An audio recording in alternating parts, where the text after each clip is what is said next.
ఒక్క మాట ఇంకొక మాట ఇయ్యాల సందర్భం కాబట్టి చెప్తా ఉన్నా.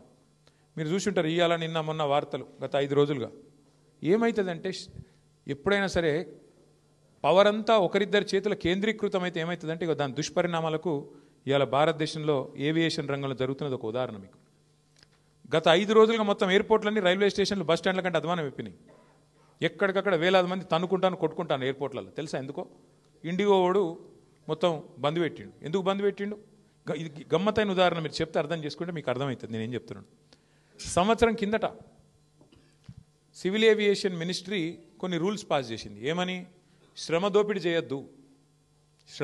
చేయొద్దు, వారానికి ఒక పైలట్ అంటే ఆయన గింతనే నడపాలి, ఇంతకంటే ఎక్కువ నడపద్దు అని చెప్పి సంవత్సరం కింద రూల్స్ పాస్ చేసిండ్రు.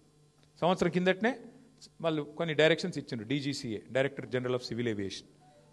ఇండిగో, ఎయిర్ ఇండియా రెండే ఉన్నాయి భారతదేశంలో, ఇంకోటి లేడు. ఇప్పుడు ఏమైందంటే ఇది లిటరల్గా 2 వ్యక్తుల చేతులు మొత్తం భారతదేశంలోని విమానయానం మొత్తం 2 సంస్థల చేతులు ఆధీనం అయిపోయింది.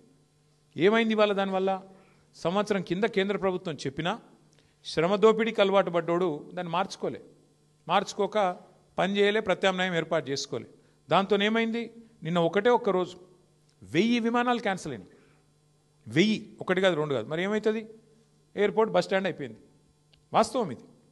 ఏం జరుగుతుంది? కొంతమంది వ్యక్తుల చేతుల్లోనే మొత్తం శక్తి కేంద్రీకృతమైతే దానికి ఒక గొప్ప ఉదాహరణ, ఆ దుష్పరిణామానికి గొప్ప ఉదాహరణ నిన్న మొన్న విమానయాన రంగంలో జరుగుతున్న వ్యవహారం. ఒక ఇండిగో, ఒక ఎయిర్ ఇండియా రెండే మిగిలినాయి ఇప్పుడు భారతదేశంలో. ఒకటి టాటా, ఇంకోటి ఇండిగో. వాళ్ళ చేతులకు పోయింది దేశం. వాళ్ళు ఇప్పుడు ఎస్ అంటే ఎస్, నో అంటే నో. ఆఖరికి ఏమైంది తెలుసా?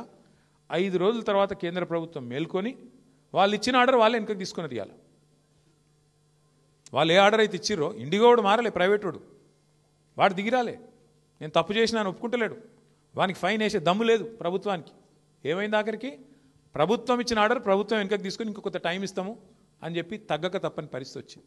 ఏమవుతుంది? శక్తి మొత్తం, సంపద మొత్తం కొంతమంది చేతుల్లో కేంద్రీకృతం అయితే అంటే ఒక గిదవుతుంది.